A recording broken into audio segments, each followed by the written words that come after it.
तो हम लोग चैतन्य चरितामृत से पढ़ रहे हैं। हम लोग चैतन्य चरितामृत के आदि लीला के 13वें अध्याय को पढ़ रहे हैं। आज 5वां दिवस है। हम लोग 79 श्लोक पे रुके थे। पुत्र पाया दंपति हैला आनंदित मना विशेष सेवन करे गोविंद चरण। पुत्र पाकर के दंपति का बहुत आनंद हुआ। कौन सा पुत्र है? विश्वरूप। और विशेष रूप से उन्होंने गोविंद के चरणों की सेवा, भगवान की सेवा और अधिक बढ़ा दी, विशेष प्रकार से सेवा करें। ठीक है, पेज नंबर विल बी 322।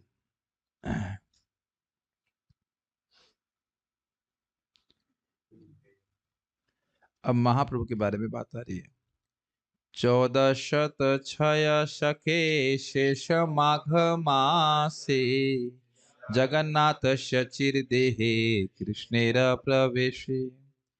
शक संवत 1406 के माघ मास यानी 1485 ईस्वी का जनवरी मास में भगवान कृष्ण जगन्नाथ मिश्र तथा शची देवी दोनों ही के शरीर में प्रविष्ट हुए। तात्पर्य, श्री चैतन्य महाप्रभु का जन्म फाल्गुन मास में शक संवत 1407 में हुआ था, यानी 1486 ईस्वी में हुआ था। ईस्वी समझते हैं, एडी एडी। हाँ, किंतु हम देखते हैं कि अपने माता पिता के शरीर में उनका प्रवेश माघ मास शक संवत 1406 में ही हो चुका था। इस तरह वे अपने जन्म से पूरा 13 मास पूर्व माता पिता के शरीर में प्रविष्ट हुए थे। सामान्यतः एक बालक अपनी माता के गर्भ में 10 चंद्रमास तक रहता है। ओह, दैट्स इंटरेस्टिंग, क्योंकि हम लोग परीक्षित महाराज के बारे में भी सुने थे 10 मासस्य। अब बहुत क्लियर हुआ है। परम पूज्य वृंदावन चंद्र महाराज से हम पूछ रहे थे तो बड़ा सुंदर और रोचक बात बोले कि मानो कि 9 मास पूरा हो गया है और 9 मास और कुछ दिन है, तो आप 10 मास ही कहेंगे ना। बड़ा अच्छा उन्हें ऑब्जर्वेशन बताया। अब आपको याद आ रहा है 10 मास से हम लोग परीक्षित महाराज के बारे में पढ़े थे, तो इसलिए एक नई इंफॉर्मेशन हमको प्राप्त हो रही है कि हम लोग प्राय सोचते हैं 9 महीना माँ के गर्भ में रहता है, लेकिन एक्चुअली 9 महीने से कुछ अधिक रहता है। तो यहाँ क्या लिखा है?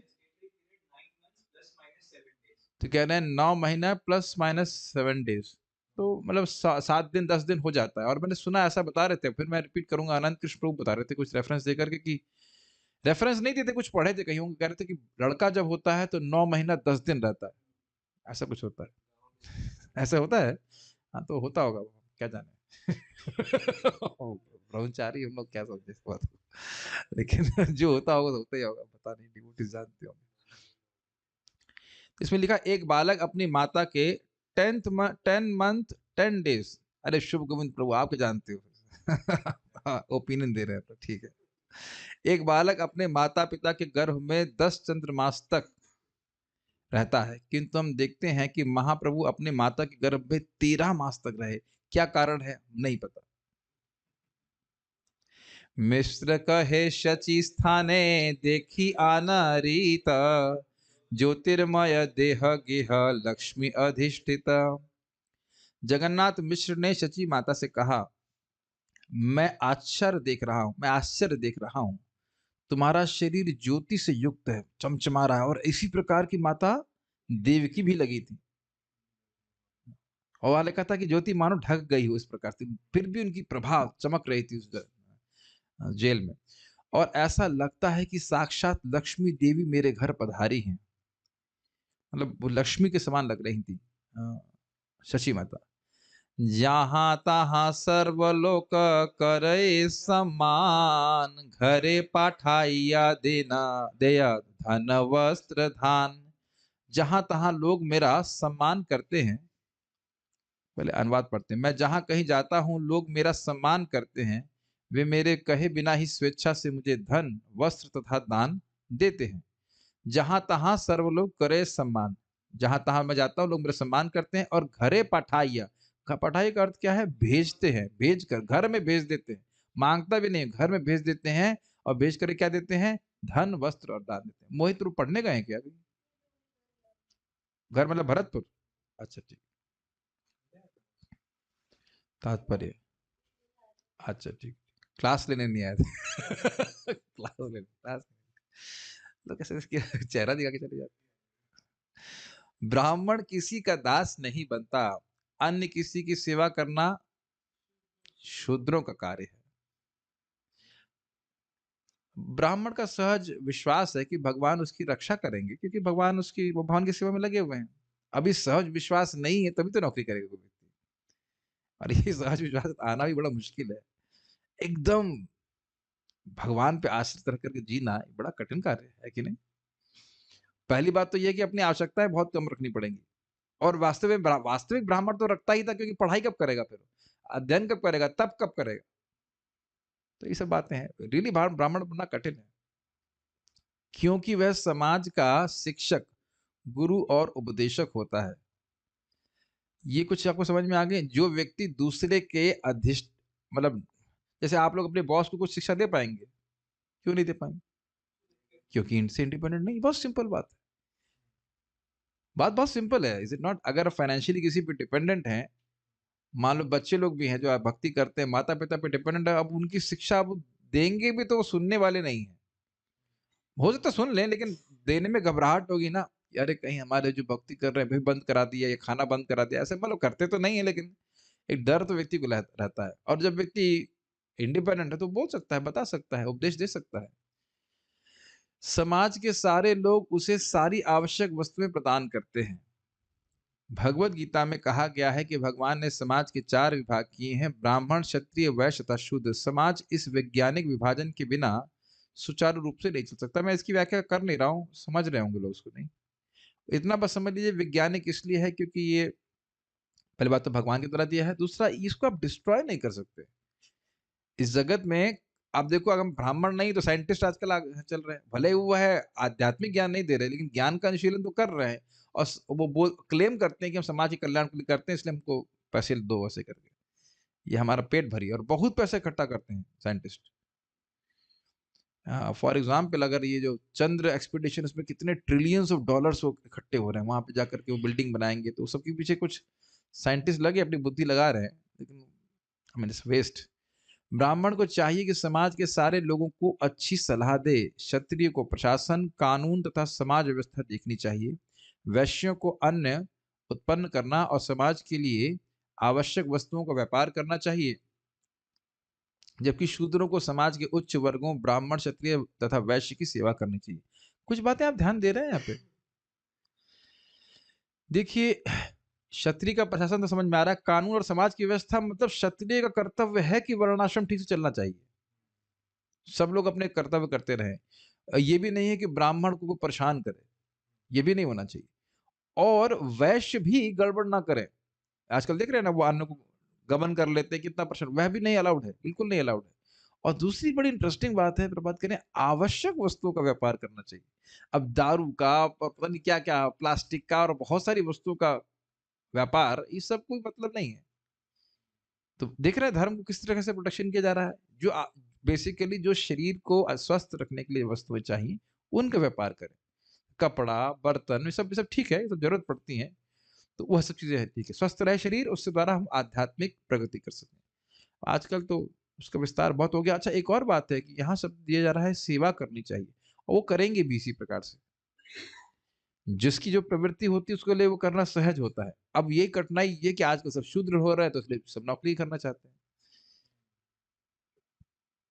ठीक है, जगन्नाथ मिश्र ब्राह्मण थे, अतएव लोग उन्हें सारी आवश्यक वस्तुएं, धन, वस्त्र, अन्न आदि भेजा करते थे। जब चैतन्य महाप्रभु शची माता के गर्भ में थे, तो जगन्नाथ मिश्र को ये आवश्यक वस्तुएं बिना मांगे ही मिल जाती थी। एक बात यहाँ पे ध्यान देने वाली बात है कि ब्राह्मण यद्यपि स्वतंत्र हैं, लेकिन समाज के प्रति उपेक्षा नहीं करते। समाज की,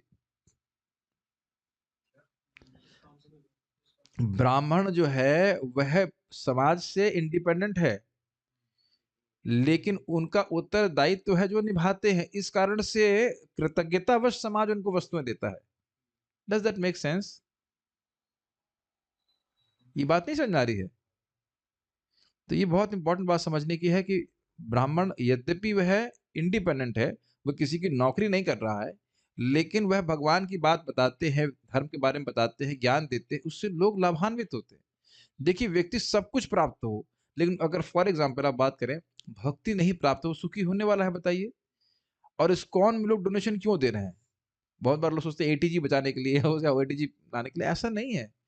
लोग अपने जीवन में असंतुष्ट हैं और इस्कॉन के भक्त लोगों को कृष्ण भावना बारे में बताते हैं, इसलिए लोग कृतज्ञता ज्ञापित करने के लिए धन देते हैं। उनको विश्वास रहता है, विश्वास है कि ये धन हमारा भगवान की सेवा में उपयोग हो रहा है और देख रहे हैं कि उपयोग हो रहा है, तो उस कारण से वह उसको देते भी हैं। 2-3 बातें हैं, बहुत सारी बातें हैं। समझ पा रहे हैं बात? और उन लोगों को यथावत ज्ञान दिया जा रहा है। देखिए, ग्रंथ आपके सामने है, पूरे तात्पर्य से हम पढ़ रहे हैं, अपने मन से तो कुछ नहीं पढ़ रहे हैं।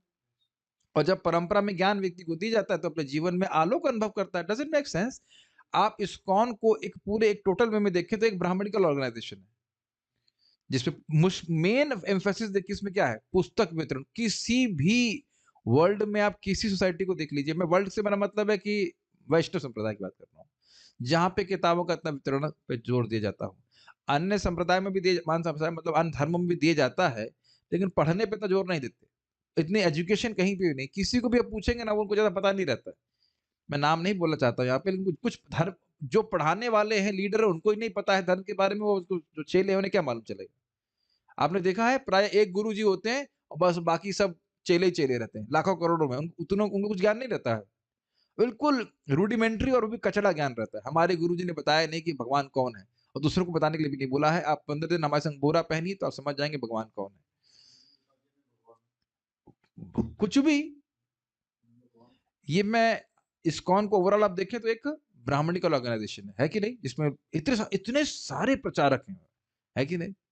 और श्रील प्रभुपाद जी बड़ा सुंदर बात कह रहे थे तात्पर्य में एनओडी के लेक्चर में कि ब्राह्मण ये नहीं कि खुद ब्राह्मण बन जाए संतुष्ट हो जाए, वो स्वयं भी ब्राह्मण है और दूसरों को भी ब्राह्मण बनने की ट्रेनिंग देता है। और ये भी आप देख रहे हैं कैसे, देखिए भक्त लोगों सुबह सबके लिए प्रोग्राम है, चाहे किसी भी जाति का हो, शुक्ला हो, पांडे हो, खैर तो ब्राह्मण ही हो गए, गुप्ता हो, ठाकुर हो, श्रीवास्तव हो, चाहे कुछ भी हो, सभी को सुबह उठने के लिए बोला जा रहा है, सभी मंगल आरती के लिए करें, सब जप करें। आज ही मैं सोच रहा था कि अगर भगवान के नाम से कुछ होता नहीं है, तो हमारी जीवन शैली कैसे चेंज हो गई? इस जीवन शैली को कोई पैसे भी देता तो हम कभी स्वीकार नहीं करने वाले थे। करने वाले थे कभी?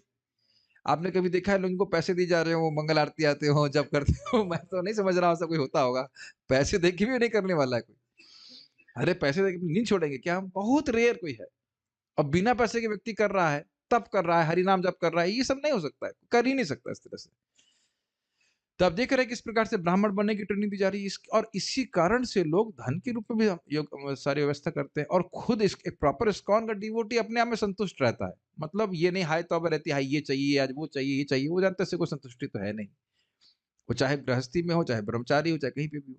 तो ये ध्यान रखिएगा कि ज्ञान दिया जाता है तो लोग कृतज्ञता के कारण वस्तु देते हैं। तो यहाँ पे यही बात बोल रहे हैं कि जगन्नाथ मिश्र स्वयं ब्राह्मण थे ही, प्लस अब उनके शरीर में और सच्ची माता के शरीर में भी भगवान हैं, तो स्वाभाविक रूप से और लोग उनको सहायता कर रहे हैं। बहुत सारे देवता भी आते होंगे, देवता कौन जाने किस तरह से दिया करता है। एक छोटी-सी बात यहाँ पे याद आ रही है कि भक्त लोग गए थे जो 6 मतलब 3 गृहस्थ कपल इंग्लैंड गए थे, तो उनके पास धन नहीं था बीच में, तो आप पढ़े होंगे उसमें भक्ति शिला प्रभुपाद लीलामृत में। और कहाँ तो कहीं पे जा उनको बस मतलब कुछ किराया जो सेंट्रली थे ना क्या था वहाँ का किराया देने के पैसे नहीं थे। कहीं पे गए थे तो उन्होंने कहा कि पैसे बरसने लग गए। कहाँ से पैसे बरसे नहीं पता, उनको प्राप्त हो गया। देखो इसमें हमको अश्रद्धा नहीं करना चाहिए। प्रभुपाद जी के अनुयायी हैं, प्रभुपाद जी की आज्ञा के अनुसार कर रहे हैं, कुछ भी हो सकता है। यहाँ पे सनातन प्रभु बता रहे थे कि पंढरपुर मंदिर वो के अध्यक्ष बने, तो पुणे जाते थे कलेक्शन करने के लिए, ऐसा-ऐसा कुछ हुआ था, तो एक व्यक्ति उनको पास आकर के 50,000 रुपए दिया और बाद में जाकर के उसे मिले, देखा उसका एक सिंपल सा पीसीओ है। पीसीओ वाला उनको 50,000 रुपए डोनेशन दिए। उस ज़माने की बात, मतलब आज से 17 साल से और पहले की बात सोचिए। बहुत बड़ा अमाउंट होता है भाई। 50,000 rupees was a big amount at that time. तो भगवान की सेवा जब कोई व्यक्ति करता है तो भगवान की व्यवस्था से सब कुछ हो जाता है। ऐसा नहीं कि आप ये दूर बहुत दूर की बात छोड़ दीजिए। फरीदाबाद, इस्कॉन फरीदाबाद, वहाँ के जो प्रभु जी और माता जी, वो बड़ी शायद हुंडई में बड़ी इसमें कंपनी में वो नौकरी कर रहे थे, खूब सैलरी मिल रही थी। वो छोड़ कर के मंदिर चला रहे हैं और कोई उनका आय का स्रोत नहीं, जो मैंने सुना है। और देखिए सब कुछ सही चल रहा है, कोई कमी नहीं है। थोड़ा-सा इसको साइलेंट में रखेंगे तो अच्छा रहेगा। ओके। उनके परिवार में भगवान की उपस्थिति के कारण मेन बात, लेकिन ये समझ लीजिए, ऐसा नहीं ब्राह्मण गुप्त होके बैठा हुआ एकदम, ये नहीं है। जो उसका कर्तव्य है भगवान के प्रति, उसे करना बहुत ज़रूरी है। एक बात यहाँ पे आ रही है तो मैं दूसरी एक और मैंने बता रहे थे, पार्थ प्रभु बता रहे थे किस प्रकार से प्रभु जी राधा गोविंद महाराज जी के एक शिष्य हैं इधर, किशोरी प्रभु करके हैं इधर अपने बनारस में। तो वह भी महाराज इनको बोले कि महाराज से पूछे क्या सेवा करें? कहा गायों की सेवा, वैष्णव की सेवा। तो वैष्णव कोई पहुंचते हैं, बहुत प्रेम से प्रसाद खिलाते हैं, खुद अपने हाथ से गाय की सेवा करते हैं और अन्य 60 गायें भी रखी हुई है गौशाला में, वहां सेवा करवाते हैं। तो कहते हैं देखिए मेरा बिजनेस भी बड़े आराम से चलता है। आप मेरी बात समझ पा रहे हो मैं क्या कह रहा हूँ? वो वैश्य है, मतलब वो क्या कहेंगे उसको, व्यापारी है। तो अब वो धर्म के अनुसार चल रहे हैं तो उनका व्यापार भी फलता-फूलता है। ये बात लोग समझ नहीं पाते हैं। तो बहुत सारे एग्ज़ाम्पल मैं दे रहा हूँ अभी तो, यहाँ बोलने का अवकाश मैं कम देता हूँ। ठीक है? प्रश्न अगर आपको कुछ होगा तो एंड में कर सकते हैं। तो इसलिए आप बात समझ पा रहे हैं, कहीं पे भी कोई धर्म का पालन करता है। प्रतापरुद्र महाराज भगवान के महान भक्त थे, कोई हरा नहीं पाया उनको। तो लोग सोचते हैं कि भगवान की भक्ति करने से व्यक्ति लुंज-पुंज हो जाएगा, कमज़ोर हो जाएगा, ऐसा नहीं है। धर्म रक्षति रक्षतः। ठीक है? आगे बढ़ते हैं। उनके परिवार में भगवान की उपस्थिति के कारण प्रत्येक व्यक्ति ब्राह्मण के रूप में उनका आदर करता था। दूसरे शब्दों में यदि ब्राह्मण या वैष्णव भगवान का नित्य दास बना रहे और भगवान की इच्छाएं पूरी करता चले तो उसके भरण पोषण या उसके परिवार की आवश्यकताओं में किसी प्रकार के अभाव की आशंका नहीं रहती। यही बात मैं आपको बोल रहा था, समझ में आ रहा है? भगवान हमसे क्या चाहते हैं, हम सभी से क्या चाहते हैं? भगवान के यश का प्रचार करें। तो यही तो एक नित्य दास का अर्थ है। मतलब अब अगले जन्म में क्या करेंगे? मान लो अगला जन्म हुआ तब क्या करेंगे? तब भी भगवान के यश का ही प्रचार करेंगे। अच्छा उसके बाद अगला जन्म कहाँ हो गया? मान लो किसी दूसरे ब्रह्मांड में हो गया, ग्रह में क्या हो गया, तो भी यही करना है, भगवान के यश का प्रचार करना। जैसे प्रभुपाद जी कहा करते थे कि एक टाइपराइटर होता है, तो टाइपराइटर को यहाँ पे भारत में लेके आएँगे खट, खट, खट, खट, खट, खट, खट, खट, और स्वर्ग में लेके जाएँगे तो खट, खट, खट, खट, खट, खट, और नरक में ले जाएँगे तो खट, खट, खट, खट। उसी तरह भक्त चाहे कहीं पे भी जाएगा वो हरे कृष्णा, कृष्णा कृष्णा हरे हरे, हरे राम, राम राम हरे हरे। खुद स्वयं हरे कृष्ण मंत्र करेगा और दूसरों को भी प्रचारित करेगा। कभी आप लोगों के जीवन में इस प्रकार का हल्का सा रियलाइजेशन होगा ना, it gives you such a relief. अभी हम बहुत आइडेंटिफाई करते हैं ना अपने, हमारा ये परिवार है, हमारा ये बहुत बड़ा कर्तव्य है, हमारा ये है, वो है। और कदाचित थोड़ा-सा ये रिफ्लेक्शन है, थोड़ा-सा रियलाइज़ेशन भगवान दे दिए कि भई हम भगवान के दास हैं। जब तक हमारा शरीर है, तब तक हमारा कर्तव्य है भगवान के यश को गाना। नाम, रूप, गुण, लीला ये करना है, अब अगले जन्म में फिर यही करना है, अगले जन्म में फिर यही करना है, अगले जन्म में फिर यही करना है, कुछ और कुछ नहीं करना। इसको प्रभुपाद जी कहते हैं भक्तों के संग में रहना है भौतिक इच्छा से रहित होकर। तांदेरा शरण सेवी भक्त सनिवास जन्म जन्म में होई ए अभिलाष। मैं सेंस टू यू, भक्तों के संग में रहना, भगवान का यश गाना है, कथा कीर्तन करना है, उसके बाद फिर नेक्स्ट नेक्स्ट, और भगवान चाहेंगे तो अपने पास ले जाएंगे। ये बात, ऐसे भक्त को क्यों नहीं लेके जाएंगे? प्रश्न तो ये है। अच्छा एक बात इंटरेस्टिंग आज हम बताना भूल गए थे कि शिला भक्ति सिद्धांत से ठाकुर जी का आज तिरुभाव दिवस है, और उनकी बड़ी सुंदर टिप्पणी है, उसको बोल कर फिर आगे बढ़ता हूँ।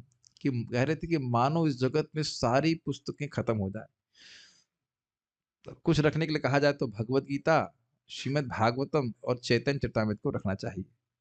कहा फिर अगर कहें कि नहीं दो ही पुस्तक बताइए तो भागवतम और चैतन्य चरितामृत रखना चाहिए।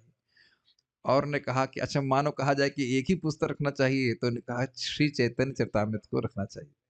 तो उनको अत्यंत प्रिय थी श्री चैतन्य चरितामृत। उनका कथन है कि आगे जाकर लोग बंगला सीखेंगे ताकि चैतन्य चरितामृत को समझ सकें। वैसे बहुत हमारा भाग्य है कि हिंदी लिपि में है और अन्य अर्थ प्रभुपाद जी ने दे दिया है, तो वो समझ में आ जाता है। और अब देखते हैं कि बंगला से और आस्वादन बढ़ जाता है। अर्थ भी बड़ा सुंदर है। आप लोग ने मैं पता नहीं महसूस करते हैं कि नहीं, प्रभुपाद जी का जो ट्रांसलेशन है वो टेस्टी है।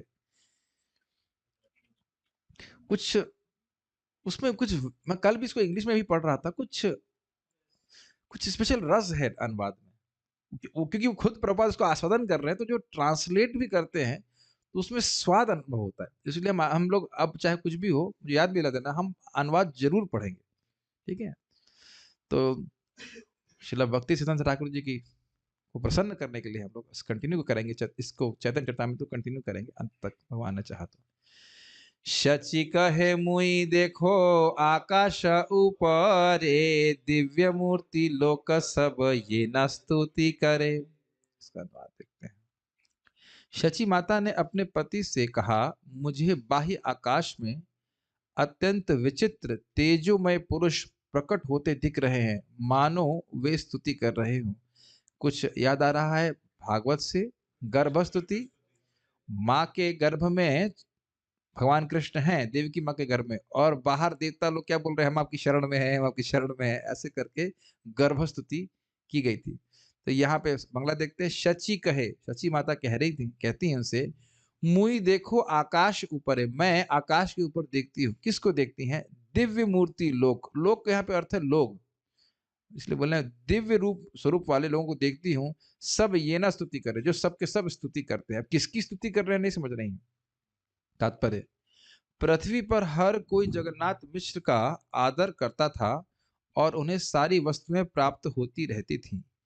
इसी तरह सची माता ने बाहर आकाश में अनेक देवताओं को अपनी स्तुति करते देखा, क्योंकि उनके गर्भ में श्री चैतन्य महाप्रभु उपस्थित थे। लेकिन वो समझ नहीं आ रही थी, भाई ये देवता लोग मेरी स्तुति क्यों कर रहे हैं। देखिए, एक इंटरेस्टिंग बात है, बहुत रोचक बात यह है कि जो महाप्रभु के पार्षद हैं, वो यद्यपि भगवान की लीला में हैं, महाप्रभु की लीला में हैं, उनको लगता नहीं कि मैं महाप्रभु की लीला में हूँ।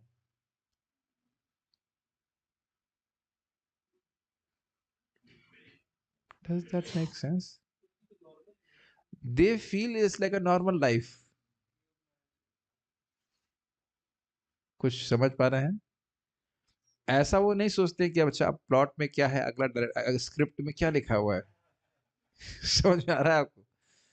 तो भगवान की योग माया से समावृत रहते हैं, लेकिन भगवान के प्रेमी होते हैं, हमारी तरह उनका प्रेम ढका नहीं रहता है, ठीक है? तो योग माया के कारण से होता है। जगन्नाथ मिश्र कहे, स्वप्न ये देखिला, ज्योतिर्मय धाम मोर हृदय पशीला। इष्ट गोष्ठी हो रही है। तब जगन्नाथ मिश्र ने कहा, मैंने सपने में भगवान के तेजोमय धाम को अपने हृदय में प्रवेश होते देखा। अब ये समझने का प्रयास कीजिए, अब पूरा भगवान का धाम उनके हृदय में प्रवेश किया, ये अचिंत्य नहीं लग रहा? अब जब भगवान पूरा धाम को ही उनके हृदय में प्रवेश करा सकते हैं, तो जगत में वृंदावन धाम के रूप में या मायापुर धाम के रूप में प्रकाशित नहीं कर सकते? भगवान सब कुछ कर सकते हैं, ये हमको समझ में आना पड़ेगा। भगवान का धाम इतने हृदय में कैसे आ गया होगा? भगवान ही आ गए तो धाम आने में क्या कहता है? जगन्नाथ मिश्र ने कहा, स्वप्न ये देखिला, मैंने स्वप्न में देखा कि ज्योतिर्मय धाम मेरे हृदय में आ गया, मोर हृदय पशीला, प्रवेश किया। आमार हृदय हैते गेला तोमार हृदय, हे न बुझी जन्य मिनेन कौन महाशय। फिर यह मेरे हृदय से निकलकर तुम्हारे हृदय में प्रविष्ट हुआ, इसलिए मुझे लगता है कि शीघ्र ही किसी महापुरुष का जन्म होगा। आमार हृदय हैते यानी मेरे हृदय से, गेला तुम्हार हृदय, वह धाम तुम्हारे हृदय में चला गया। हे ना बूझी, इससे मैं बूझ रहा हूँ, समझ रहा हूँ, जन्मी बेन कौन महाशय, कोई महान आत्मा, महान व्यक्ति तुम्हारे द्वारा प्रकट होगा। अब ये जो समझना हमारे लिए क्यों जरूरी है, आज से मान के चलिए 2003 की बात होगी। 2003 मतलब कितना साल हो गया होगा? 18 साल। 18 साल पहले एक मैंने मूर्खतापूर्ण प्रश्न किया। इसका अर्थ ये नहीं कि उसके बाद कोई नहीं किए, उसके बाद भी बहुत सारे मूर्खतापूर्ण प्रश्न किए थे, लेकिन उस समय हम एकदम बच्चे थे। अभी भी इसका मतलब ये नहीं कि अभी हम बच्चे नहीं हैं, लेकिन थोड़ा बड़ा हो गया हूँ। लेकिन वहाँ मैंने पूछा था श्यामहरि प्रभु को कि प्रभु जी, ये क्या भगवान चैतन्य महाप्रभु का शरीर भी दिव्य है?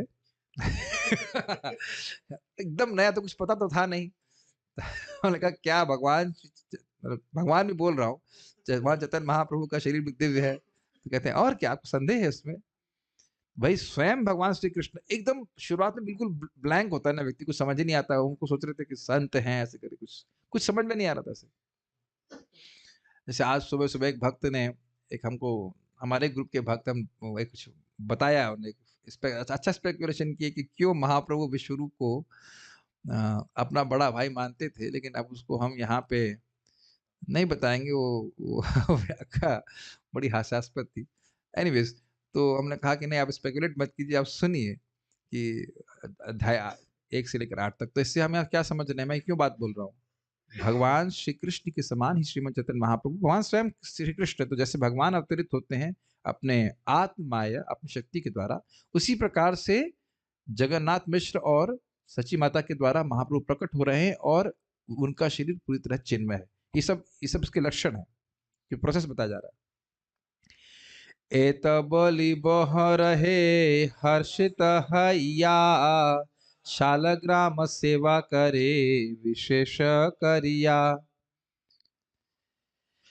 इस वार्तालाप के बाद पति पत्नी दोनों परम हर्षित थे और दोनों ने मिलकर घर के शालग्राम शिला की सेवा करी। पहे मतलब दोनों, ये पहे का बहे हो गया। भाई हमारे एडिटर साहब आज तो है नहीं, जो एडिट करना चाहते हैं उनको वो क्या कहते हैं, डॉग फाइल भी नहीं भेज रहे हैं। पहे का बहे, बहे का पहे हो जाएगा, ऐसे कैसे चलेगा। एटलीस्ट श्लोक तो ठीक होना चाहिए। एता बोली पह, पहे है क्या है, बहे है, दुहे है। लोग न न पहे न बहे, दुहे। मैं सोच रहा बहे का अर्थ क्या है भाई, तो ये तो बड़ा दुखी कर दिया इनने। तो एक काम हम करते हैं, क्रोम पे खोलना होगा उसको, तो हम श्लोक बोल पाएंगे। ये तो अब क्या फायदा इतना मेहनत करने का, अगर श्लोक ही ठीक से नहीं दिखाते। हाँ, this is not good. Maybe somebody else should prepare the file or something. आदि लीला चैप्टर 13 ये अच्छा नहीं है, भक्तों को ध्यान से सेवा करना चाहिए।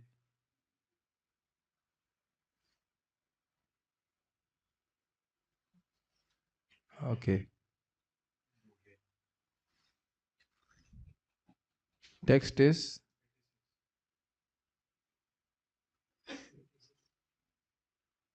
86। यस, एतावली दुहे रहे हर्षित हैया, शालग्राम सेवा करे विशेष करिया।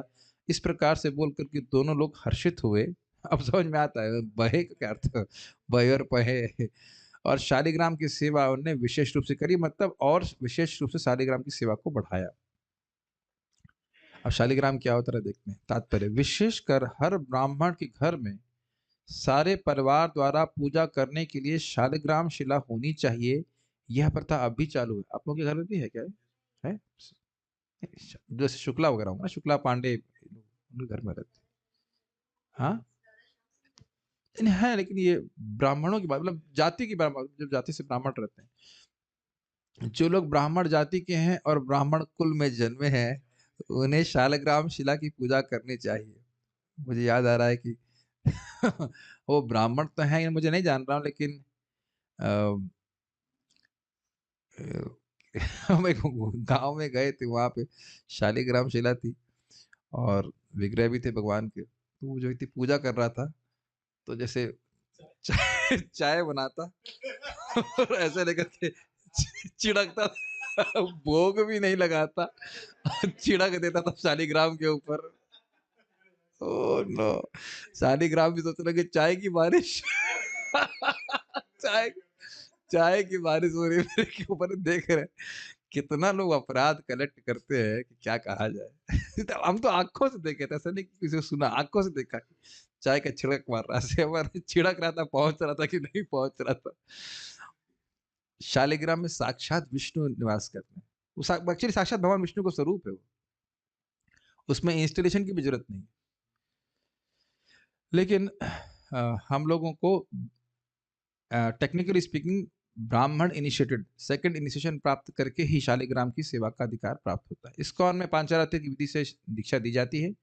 जब आपको दूसरे इनिशिएशन प्राप्त हो जाए तब आप शालिग्राम की सेवा कर सकते हैं। काफी इंटरेस्टिंग बातें हैं। दुर्भाग्यवश कलयुग की प्रगति के साथ तथाकथित ब्राह्मणों को ब्राह्मण परिवार में जन्म लेने का तो बड़ा गर्व रहता है, किंतु वे शालिग्राम शिला की पूजा नहीं करते। और बहुत आसान भी है, तुलसी जल और चंदन दे दीजिए, भगवान संतुष्ट हो जाते हैं। एक बात, और दूसरी बात यह है कि शालिग्राम है तो उनको बिना भोग लगाए आप कैसे खाओगे? कहने का अर्थ है कि ब्राह्मण है तो भगवान विष्णु का प्रसाद ही मिलेगा आपको। अब किसी शुक्ला, पांडे, द्विवेदी, त्रिवेदी किसी के पास आप जाएंगे तो उनके घर में आपको भगवान विष्णु का प्रसाद ही मिलेगा। ये अंडरस्टूड होना चाहिए, ये अंडरस्टूड है कि प्रसाद मिलेगा। विष्णु का प्रसाद भोग, विष्णु को भोग लग करके देवताओं को लगा रहा है, कोई गलत बात नहीं है, लेकिन विष्णु प्रसाद तो लगना ही चाहिए। तो अभी यही प्रबाद कह रहे हैं कि वो हो गए भी शालिग्राम शिला तो वो कुछ करते नहीं, तो प्याज लहसुन सब चल रहा है, इसमें क्या भोग लगाएंगे। वास्तव में यह प्रथा पुरातन काल से चली आ रही है कि ब्राह्मण परिवार में जन्म लेने वाले मनुष्य को हर हालत में, देखिए है कि नहीं, शालिग्राम शिला को पूजना चाहिए। हमारे कृष्ण भावनामृत समाज के कुछ सदस्य शालिग्राम शिला की पूजा का प्रचलन करने के लिए अत्यधिक उत्सुक हैं, किंतु हम जानबूझकर इससे दूर रह रहे हैं, क्योंकि कृष्ण भावनामृत आंदोलन के अधिकांश सदस्य ब्राह्मण कुलों में उत्पन्न नहीं है। कुछ समय बाद जब हम यह देख लेंगे कि वे सब वास्तव में ब्राह्मण आचरण को दृढ़ता पूर्वक प्राप्त कर चुके हैं, तब शालिग्राम शिला की पूजा शुरू कर दी जाएगी। एक बात ध्यान दीजिएगा कि शालिग्राम की पूजा है बहुत आसान, लेकिन इसके नियम बड़े कठोर होते हैं। ये नहीं कि अब आए मतलब गंदे तरीके से या गंदा कपड़ा पहन कर कैसे भी करके छू लिया तो उसमें अपराध भी लगता है। अब पता नहीं, एक बार भक्ति श्रम माधव महाराज बता रहे थे, किसी और से एक सीनियर वैष्णव से पूछा कि मान लो कोई शालिग्राम शिला की सेवा कर रहा है और अपराध नहीं कर रहा है, ऐसा क्या प्रमाण है? तो उन्होंने कहा क्योंकि उसके दोनों हाथ पैर साबुत हैं इसलिए।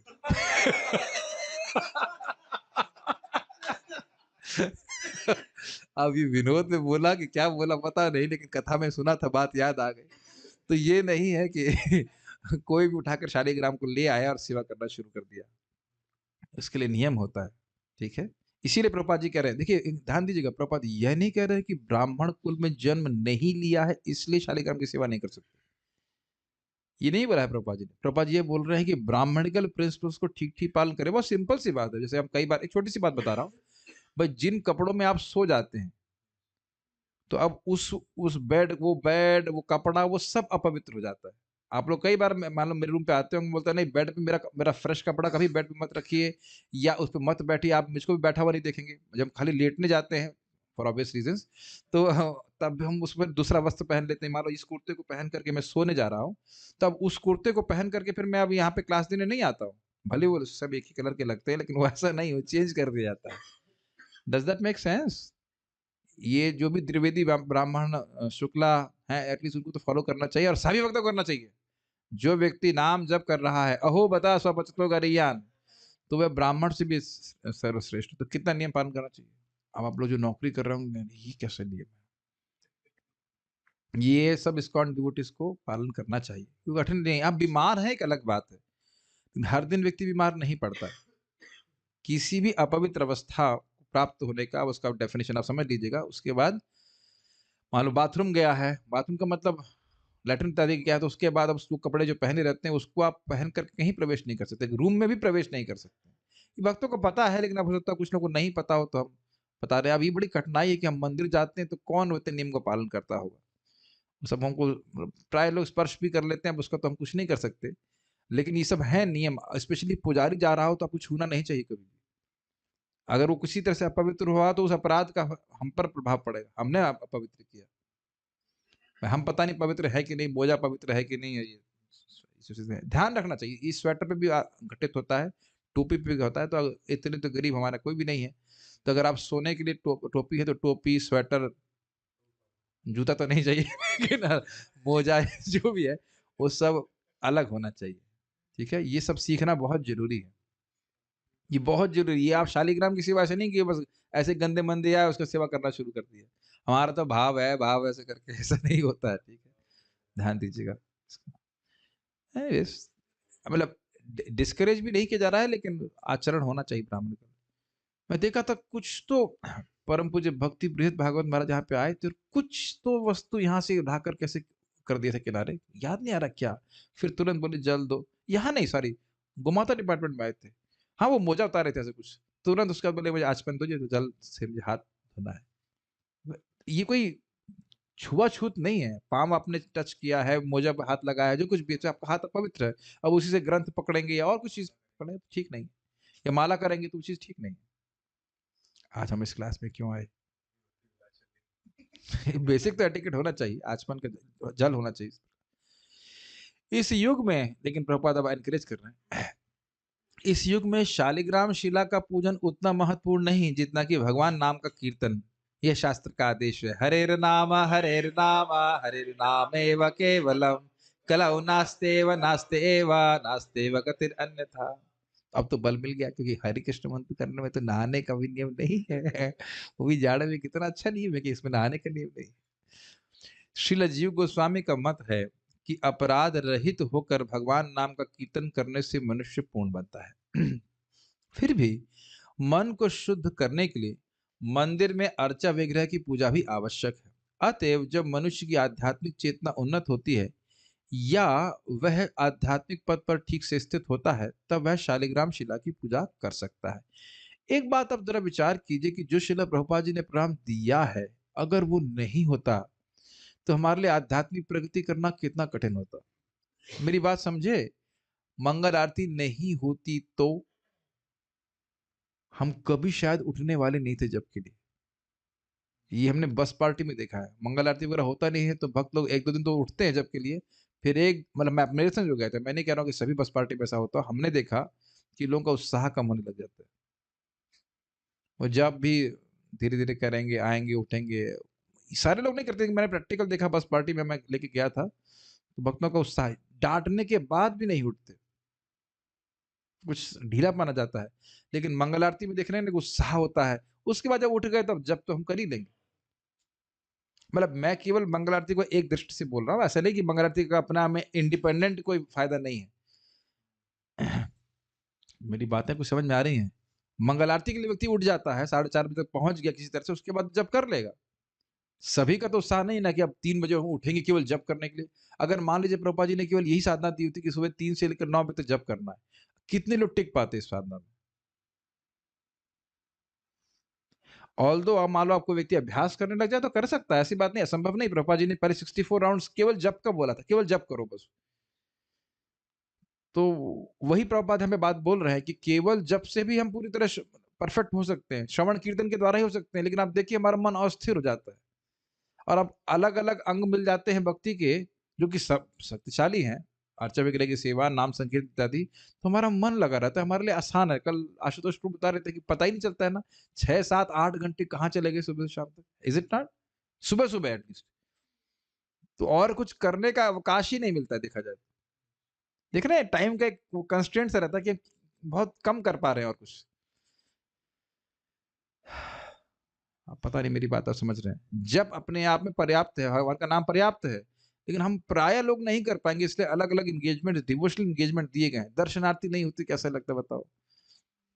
देख रहे हैं, तो इन सबका अपने आप में इंडिपेंडेंट महत्व है, और वो हमारे मन को पवित्र करने वाली है। लेकिन जनरली अगर बोला जाए कि व्यक्ति बस खाली बैठ के जब करता रहे, वो बहुत भारी हो जाएगा उसके लिए, है कि नहीं?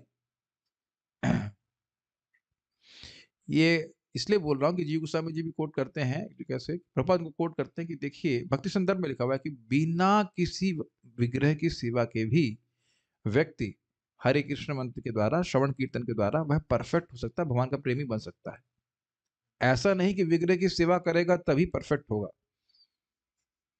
लेकिन कारण क्या है क्यों विग्रह की सेवा कर रहे हैं? कि उसका वो पवित्र, उसका मन और पवित्र होता चला जाए, ऐसे बोला वो स्टेबल रह के साधना कर सके। ये आप सही कह रहे हैं कि निष्ठापूर्वक एक अंग भी करेगा तो पार हो जाएगा, और उसमें भी हरे कृष्ण मंत्र पूरी तरह से इंडिपेंडेंट है। जैसे लखा हीरा, उसने कोई विग्रह की सेवा नहीं करी, जहां तक हम देख रहे हैं, भगवान का नाम जप किया, तुलसी जी की सेवा की और पार हो गई, और बहुत जल्दी कृष्ण प्रेम मिल गया, एक ही जीवन में कृष्ण प्रेम मिल गया। तो समझ गए होंगे मैं क्या कह रहा हूं? ओके। अतएव जब मनुष्य की आध्यात्मिक चेतना उन्नत होती है, तो हम हाँ ये पढ़ चुके हैं, तो इस पे, तो इसलिए विग्रह की सेवा के लिए भी व्यक्ति को थोड़ा अधिकार चाहिए होता है। आप सुन ही चुके हैं इसको हम लोग, जयति जयति नामानंद रूपम मुरारे, विरमित निज धर्मा ध्यान पूजा दियत्नम, कथमपि सकृदातम मुक्तिदम प्राणिनाम यत् परममृतमेकम जीवनम भूषणम में। तो वहां आपने सुना था कि भगवान की परम मंगल नाम की, भगवान मुरारी के परम मंगल नाम की जय हो, आनंदमय है। उसके बाद क्या कहते हैं? विरमित निज धर्म ध्यान पूजादि यत्नम। कोई व्यक्ति विरमित कर दिया, विराम दे दिया, किन चीजों को? निज धर्म, स्वधर्म आचरण कर रहा है, वर्णाश्रम को छोड़ दिया, मैं हमसे नहीं होगा, बहुत कलेश है इसमें। निज धर्म ध्यान पूजा दी, ध्यान योग का अभ्यास कर रहा है, ज्ञान योग का अभ्यास कर रहा है, को भी छोड़ दिया उसने, हमसे नहीं हो सकता, बहुत कठिन है, बहुत तपस्या करनी उसमें। फिर क्या है? पूजा आदि, तो भगवान की पूजा में भी बहुत साफ सफाई का नियम है, तो कहते हैं वह भी हमसे नहीं हो पाएगा। सुंदर सुंदर वस्तु लेके वह भी नहीं हो पाएगा, तो कहते हैं कथम अपी, किसी भी तरह से और एक बार भी कोई भगवान का नाम उच्चारण करता है तो मुक्ति देने वाला होता है। तो ये कहने का आशय यह है कि अन्य प्रोसेस में कुछ अपेक्षा है, लेकिन भगवान के नाम उच्चारण में तो कोई अपेक्षा नहीं। तो यहाँ क्या अपेक्षा है कि व्यक्ति थोड़ा, उसका मन थोड़ा निर्मल हो, वह कुछ ब्राह्मण का सिद्धांतों का पालन कर पाए, तब उसे शालिग्राम शिला की पूजा करनी चाहिए। और मैं हमेशा भक्तों को बोलता हूँ कि विग्रह लाने से पहले सोच लीजिए कि आप कितनी सेवा कर पाएंगे और क्या सेवा कर पाएंगे। ये भी बहुत महत्वपूर्ण है। विग्रह ले आते हैं लेकिन फिर वो भार जैसा लगने लग जाता है। प्रैक्टिकली कलयुग में हम वही काम कुछ कर पाते जो हम संग में करते हैं। अकेले करने वाले के कार्य तो सब छूट जाते हैं। आप अकेले प्रणाम करने का जरा संकल्प लीजिए कि मैं 10 प्रणाम भगवान को अकेले करूंगा, और वह भी भारी हो जाता है। दर्शनार्थी मंगल आरती के आदि सब भक्त लोग कर रहे होते तो हम लोग करते जाते हैं। अपने अनुभव किया है, वैष्णवों को 10 प्रणाम के रूम से नहीं कर सकते आप, सोच सोच करके। आप, मैं आपको चैलेंज दे रहा हूँ कि 10 करके दिखाइए, रोज 1 महीना करके दिखाइए। हो सकता है कर ले, लेकिन काफी संभावना, कितना सिंपल है, इसमें तो कोई नियम नहीं ना। आप देखिएगा कुछ कार्य करने में कितनी कठिनाई होती है। हम मान लो 10 दिन यहाँ पे चलते चेतावनी क्लास ना करें, फिर देखिएगा कितने 10 दिन में हम लोग कितने दिन पढ़ पाए, 10 से 11। या मान लो किताब खुल जाएगी लेकिन हमारी आंखें बंद हो जाएंगी। Make sense? ये मैं आपको नीचा नहीं दिखा रहा हूँ, मेरी भी स्थिति 10 से 11 में, कुछ 11 बजे के बाद कौन सा पढ़ रहे हैं हम? यस प्रभु जी, 5 मिनट के बाद हम मुक्त होने वाले हैं।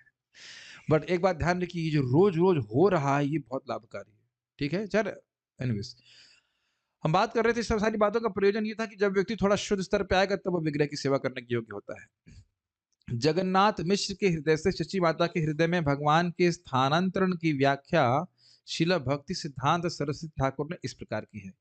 यह निष्कर्ष निकालना चाहिए कि जगन्नाथ मिश्र तथा शची माता नित्य सिद्ध अर्थात भगवान के शुद्ध नित्य पार्षद हैं। इनको इनको कोई तपस्या करके भगवान की माता पिता की स्थिति प्राप्त नहीं, इन्हीं को रागात्मिक भक्त कहते हैं, जानते हैं आप। उनके हृदय सदैव निष्कलुष रहते थे, अतः वे कभी भी पूर्ण पुरुषोत्तम भगवान को भूले नहीं। तो यह नहीं सोच रहे थे कि भगवान आए तब हृदय पवित्र हुआ, उनका हृदय पहले से ही पवित्र है। इस जगत में सामान्य व्यक्ति का हृदय कलुषित रहता है।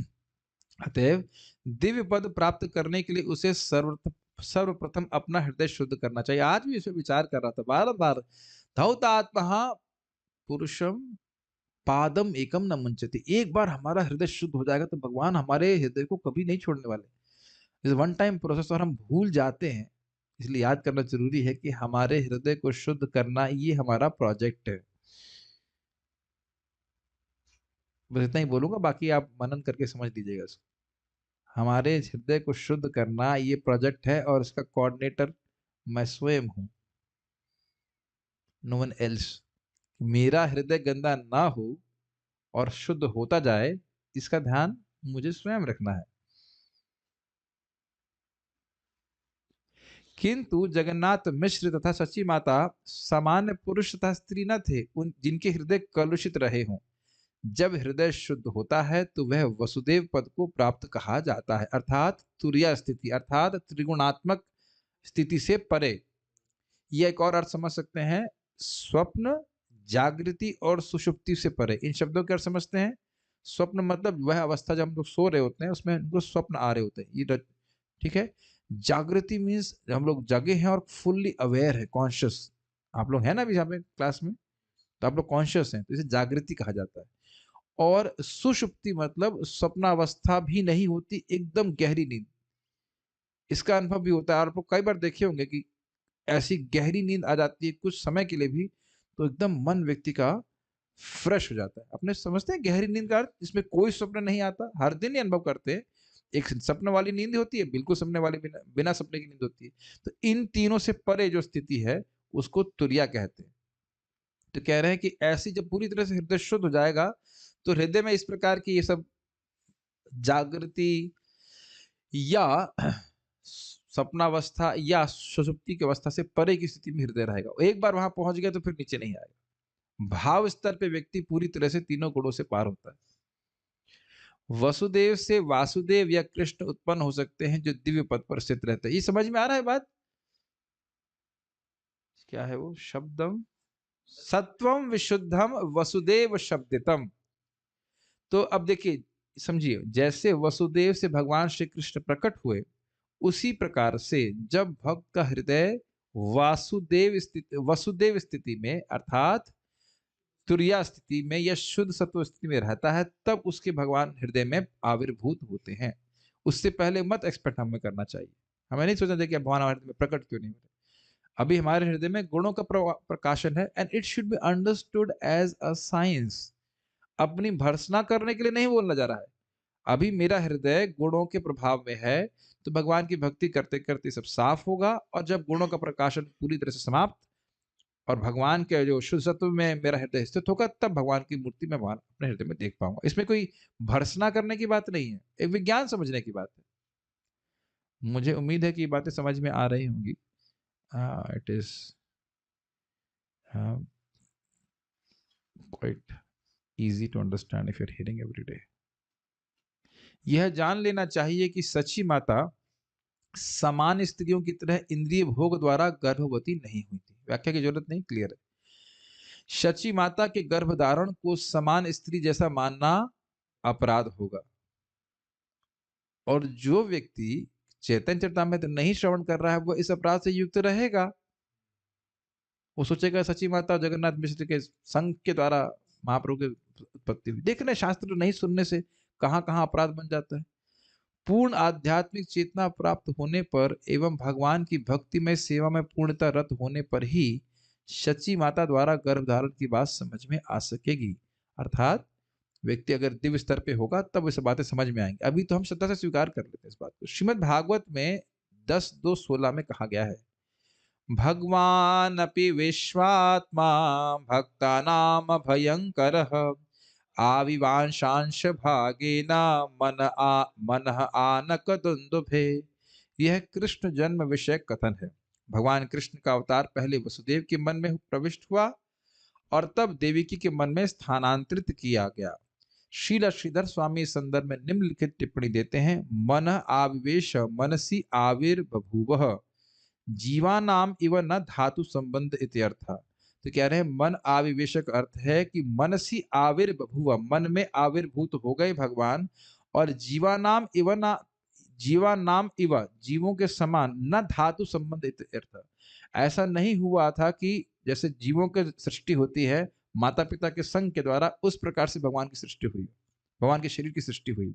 भगवान वसुदेव जी के मन में आए, उनके मन से स्थानांतरित हो गए देवकी के गर्भ में। सामान्य मनुष्य के जन्म के लिए जिस तरह वीर स्खलन होना चाहिए उसका प्रश्न ही नहीं उठता। यही बात बोल रहे हैं। श्रील रूप गोस्वामी की भी इस संदर्भ में टीका है कि भगवान कृष्ण सर्वप्रथम आनक दुंदुभि अर्थात वसुदेव के मन में प्रविष्ट हुए और तब देवकी के मन में स्थानांतरित हुए। ठीक है। इस प्रकार देवकी देवी के मन में आध्यात्मिक आनंद क्रमशः बढ़ा, जिस प्रकार चंद्रमा प्रत्येक रात्रि में बढ़ता हुआ पूर्ण चंद्रमा बन जाता है। ये उपमा आपने और कहाँ सुनी है? कल ही सुनी थी। किसके बारे में? परीक्षित महाराज जैसे चंद्रमा बढ़ते ही जाते हैं और पूर्णता को प्राप्त करता है पूर्णिमा वाले दिन, उसी तरह अपने पितृ युधिष्ठिर के संरक्षण में परीक्षित महाराज फलते फूलते रहे, बढ़ते रहे, तो आनंद उनका बढ़ रहा था। अच्छा, ये भी इंटरेस्टिंग है कि देवकी के मन में भी मन आनंद जो है वो क्रमशः बढ़ रहा है, और हम सोच रहे हैं हमको हिट मिल जाएगा तुरंत। हिट मतलब सुना, आज आपने माला पकड़ी और हरे कृष्ण हरे कृष्ण हरे राम राम हरे हरे, ऐसा तो ना होता है। ये जो भक्ति का प्रोसेस है ये क्रम से आगे भक्ति बढ़ता है। महाप्रभु ऐसा कर सकते हैं जब वो आते हैं, लेकिन ऐसा हमें एक्सपेक्ट नहीं करना चाहिए कि कल ही हमको कृष्ण प्रेम मिल जाएगा। लेकिन क्या अनुभव हुआ होगा ना, वसुदेव जी के हृदय में भगवान आ रहे हैं पूरे अपनी शक्ति के संग। इस पे महाराज बड़ा सुंदर कहते हैं, बहुत सुंदर कह रहे थे। इसी श्लोक को प्राय हर जन्माष्टमी में परम पूज्य राधा गोविंद महाराज यही श्लोक लेते थे, प्राय प्राय। तो बोलते कि भक्त लोग सोचते हैं कि हमारा मन भगवान में नहीं जा रहा है, हमारा मन भगवान में नहीं जा रहा है, भगवान सोच रहे हैं कि हमारे भक्तों की चिंता रहती है कि उनका मन हम में नहीं आ रहा है, तो ऐसा करता हूँ कि मैं उनके मन में चला जाता हूँ। तो इसी प्रकार से आविवांशेन भागेन, भगवान अपने सारे अंशों के संग, भगवान श्री कृष्ण स्वयं रूप श्री कृष्ण देवकी के, क्षमा कीजिएगा, वसुदेव जी के हृदय में आ गए और वसुदेव जी के हृदय से देवकी के हृदय में स्थानांतरित हो गए। इसको यथावत स्वीकार करना पड़ेगा। ये मत पूछेगा प्रभु जी कैसे हो गए, हमको भी नहीं पता। भगवान की अचिंत शक्ति से हुआ। भाई संकर्षण भगवान कैसे आ गए इधर, देवकी के गर्भ से रोहिणी गर्भ में कैसे आई, ये प्रोसेस हमको नहीं पता। और इससे पहले कि कोई पूछे कि ये कैसे हम नहीं समझ पा रहे हैं, तो उसे पूछना चाहिए कि बाकी को सब कुछ समझ लिए हैं क्या कि बल्ब कैसे चल रहा है, करंट कैसे चल रहा है, सब कुछ तो हम समझ नहीं लिए। जो सब कुछ समझ ले लीजिए, उसके बाद कहेगी भाई सब कुछ समझ लिए, बस खाली यही बात समझ में नहीं आ रही है कि हृदय से कैसे स्थानांतरित हुए। तो इसे कहते हैं शास्त्रीय श्रद्धा। हमको भले ना पता हो, लेकिन शास्त्रीय श्रद्धा से युक्त होकर स्वीकार करना चाहिए। अपने प्राकट्य के समय भगवान कृष्ण देवकी के मन से निकले और कंस के कारागार में देवकी की शैया के बगल में प्रकट हो गए। क्या पढ़ा हमने? ओके, इसका अर्थ क्या है? जैसे देवकी सामान्य स्त्री की तरह प्रसव नहीं करी, अपितु उनके हृदय से ही सामने प्रकट हो गए भगवान। ये तो सब जानते हैं। उस समय योग माया के वश में होने से देवकी ने सोचा कि उन्हें पुत्र उत्पन्न हुआ है। देवकी सोच रही हैं कि उनको उनका मतलब प्रसव हुआ है, बच्चा पैदा हुआ है, लेकिन भगवान उनके मन से ही सीधे बाहर आके प्रकट हो गए। ये देखिए सब बातें बहुत गोई हैं, बहुत गोई बातें। ये मत सोचिएगा कि जनता को सबको पता, जो आज सुबह अखबार पढ़ रहे थे उनको कुछ नहीं पता इसके बारे में। मैं व्यक्ति को देख रहा था सुबह सुबह अखबार पढ़ते हुए मतलब जब लौट रहे थे, बड़े चाव से वो पढ़ रहे थे। कुछ भी हवा नहीं है उसको, तो ग्रंथ खोलेंगे तब समझ में आएगा। इस संदर्भ में तो स्वर्ग के निवासी देवता भी भ्रमित थे, जैसा कि कहा गया है मुह्यन्ति यत सूरयः, भागवत 1:1:1। भगवान की लीला जो है वो देवताओं को भी मोहित करने वाली है। वे देवकी की स्तुति करने यह सोचकर आए थे कि भगवान के गर्भ में है, इसी को गर्भ स्तुति कहा जाता है। देवतागण स्वर्गलोक से मथुरा आए थे। यह सूचित करता है कि मथुरा अब भी उच्चतर ग्रह मंडलों की राजधानी स्वर्गलोक की तुलना में अधिक महत्वपूर्ण है। कहाँ बैठे हैं आप लोग बाय द वे? वृंदावन धाम में बैठे हैं। स्वर्ग जाने की चमत कर लेना कहीं। ठीक है। यशोदा माता के सनातन पुत्र के रूप में भगवान, ये कुछ समझ में नहीं आया होगा आप लोगों को, आप लोग शायद मिस कर दिए पॉइंट।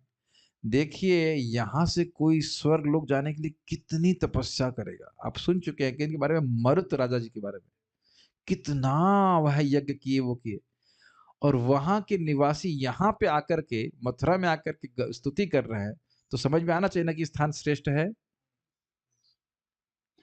कि नहीं? क्लियर हो गया? कितना ध्यान से तात्पर्य पढ़ना पड़ेगा। यशोदा माता के सनातन पुत्र के रूप में भगवान कृष्ण वृंदावन में सदा विद्यमान रहते हैं, गोलोक विहारी कृष्ण के रूप में अभी भी यहाँ पे हैं, हमेशा है। वो हमको दिख नहीं रहे, एक अलग बात है। भगवान कृष्ण की लीलाएं इस भौतिक जगत में एवं आध्यात्मिक जगत में निरंतर चलती रहती है। अभी भी लीला चल रही है यहाँ पे भी और गोलोक में भी, ठीक है।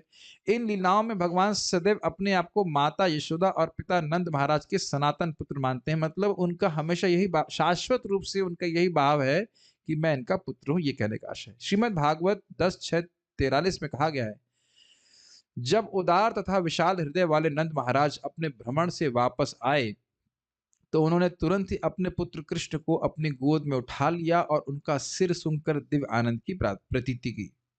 इसी प्रकार अन्यत्र 10:9-21 में कहा गया है, ये भगवान गोप सुंदरी के पुत्र के रूप में भक्तों के लिए सहज उपलब्ध तथा गेय हैं, किंतु देहात बुद्धि वाले लोग चाहे तपस्या में कितने भी आगे क्यों ना हो, या वे कितने भी बड़े दार्शिक क्यों ना हो, उन्हें समझने में असमर्थ है। इसको हम लोग इसकी टीका पढ़ चुके हैं ऑलरेडी, जब हम लोग दामोदर लीला पढ़ रहे थे 10वें स्कंद के 9वें अध्याय में, तो ये पढ़ चुके थे। आत्मभूतानाम करके श्लोक भूल रहा हूं मैं, यथा 10:9-21 देखना पड़ेगा। ये श्लोक बड़ा सुंदर था, 10:9-21 का श्लोक देखना पड़ेगा। श्लोक भूल गया हूं, लेकिन जिस प्रकार का प्रेम, ऐसा प्रेम जो माता यशोदा को प्राप्त था, वह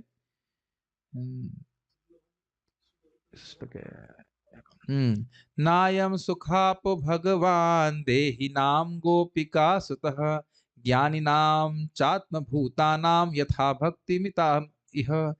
न अयम सुखाप भगवान, जिस प्रकार का सुख माता गोपिका सुता मतलब कि माता यशोदा को प्राप्त हुआ था, जिनके बेटे कृष्ण बने, वह देही नाम जो अपने आप को देह मानते हैं, जो ज्ञानी नाम जो अपने आप को देह नहीं मानते, और आत्मभूता नाम जो अपने में संतुष्ट, ऐसे भक्तों को नहीं प्राप्त होता। यथा भक्ति मताम इह, अपितु यह इस जगत में जिनका अनुगत्य है माता यशोदा के प्रति, उनको इस प्रकार की भक्ति प्राप्त होती, उनको इस प्रकार का सुख प्राप्त होता है। रागानुगा मार्ग के बारे में बात हो रही थी। तो कहने का आशय यह है कि कृष्ण नंद महाराज को और माता यशोदा को सदा ही अपना माता पिता मानते हैं, और वह भी इनको सदा ही अपना पुत्र मानते आए हैं, अनादिकाल से और अनंत काल तक। इसके बाद श्रील भक्ति सिद्धांत सरस्वती ठाकुर ने श्रीपाद बलदेव विद्याभूषण का प्रमाण दिया है, जो देवताओं द्वारा देवकी की कोख में स्थित भगवान कृष्ण की स्तुतियों का उल्लेख करते हुए कृष्ण जन्म का सारांश इस प्रकार देते हैं। जिस प्रकार उदित होने वाला चंद्रमा पूर्व में प्रकाश बिखेरता है। चंद्रमा कहाँ उदित होता है? पूर्व में होता है, और घूम करके पश्चिम में जाता है। मैं भी बहुत कंफ्यूज हो गया था कि इसमें कहाँ उत्पन्न होता, चंद्रमा कहाँ प्रकट होता है। ये गूगल बाबा से पूछे।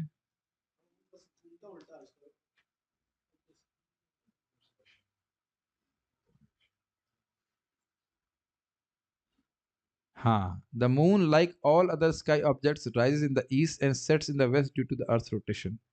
तो ये भी हमारा, मुझे बहुत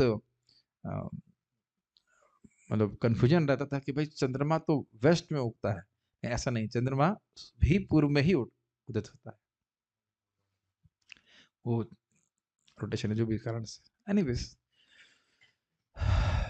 उसी तरह दिव्य पद पर सदा स्थित रहने वाले देवकी ने शूरसेन के पुत्र वसुदेव द्वारा कृष्ण मंत्र में दीक्षित होने पर कृष्ण को अपने हृदय में धारण करके रखा।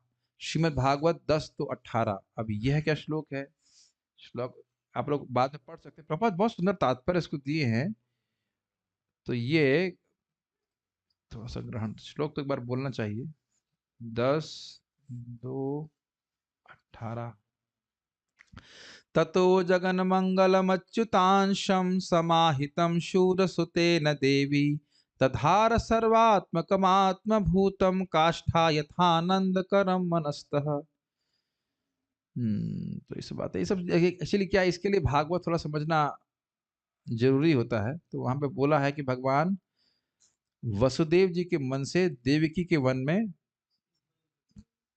स्थानांतरित हुए थे, और देवकी वसुदेव जी के द्वारा दीक्षित होकर के भगवान श्री कृष्ण के अपने अंदर धारण करने के कारण अत्यंत सुंदर लग रही थी। और उसी प्रकार से, इस प्रकार से पूर्व दिशा में जब चंद्रमा उदित होता है तो पूर्व दिशा बहुत सुंदर लगती है। ये बात बोल रहा है।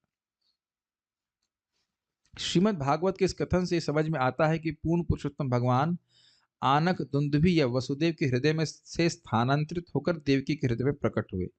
ठीक है, समझ में आ गया है। बस इतनी बात समझ लीजिए कि वसुदेव जी के हृदय से वह देवकी के हृदय से चले गए, इसमें कोई संग की बात नहीं है।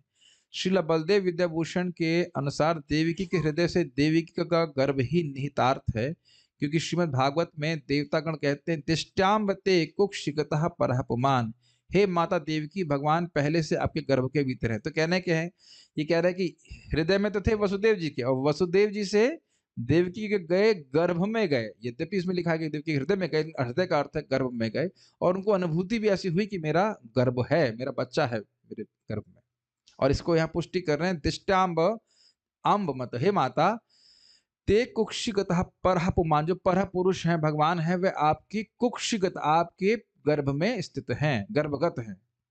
अतएव वसुदेव के हृदय से देवकी के हृदय में भगवान के स्थानांतरित होने का अर्थ यह है कि वे देवकी के घर में स्थानांतरित हुए। स्पष्ट है। इसी तरह चैतन्य महाप्रभु के आविर्भाव के प्रसंग में चैतन्य चरितामृत की शब्द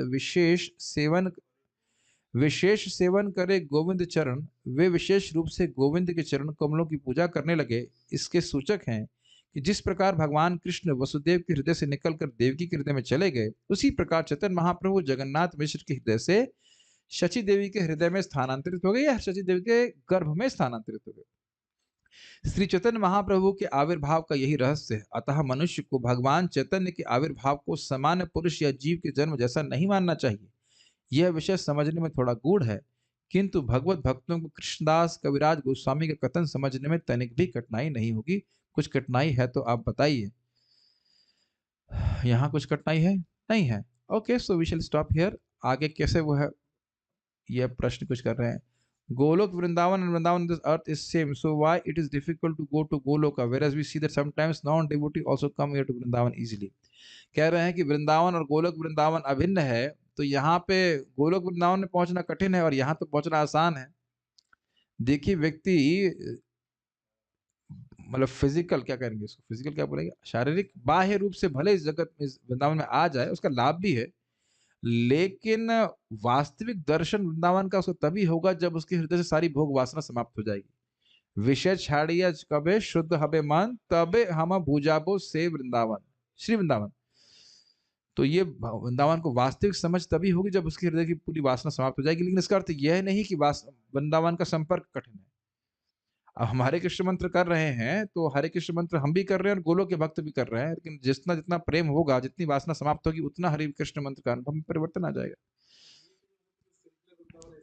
हाँ, ये भी बात बोलना चाहता हूँ कि देखिए वृंदावन में फिजिकली भी आना, यह भी श्रीमती राधा रानी की योजना है, नहीं तो लोग नाम भी नहीं सुन पाते, आने की तो बात छोड़ दीजिए।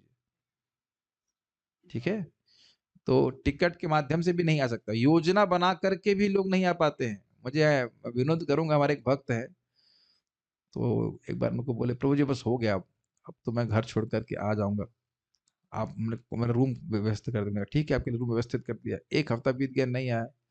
भरतपुर की डिवोटी थी वो। तो मैंने कहा क्या हो गया आपको, इतना दूर है भरतपुर कि आप एक हफ्ते में नहीं पहुंच पाए यहाँ पे।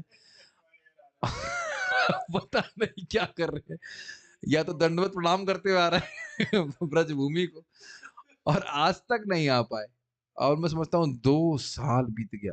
बीच में आए थे अपने कुछ लोग संग, आकर वो वापस चले गए। तो यह भी हम देख रहे हैं कि धन होने के बाद भी, फ्लैट होने के बाद भी लोग नहीं रह पाते हैं,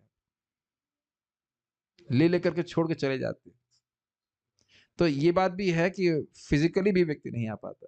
तो खैर एक अलग सब बातें हैं। वो खैर कहने का आशा ये था कि भगवान का धाम इस प्रकार से हुआ। Okay, so like that. Shri Chaitanya Charitamrita की जय, शिला भक्ति सिद्धांत सरस्वती ठाकुर जी की जय, ताई गौर प्रेमानंदे।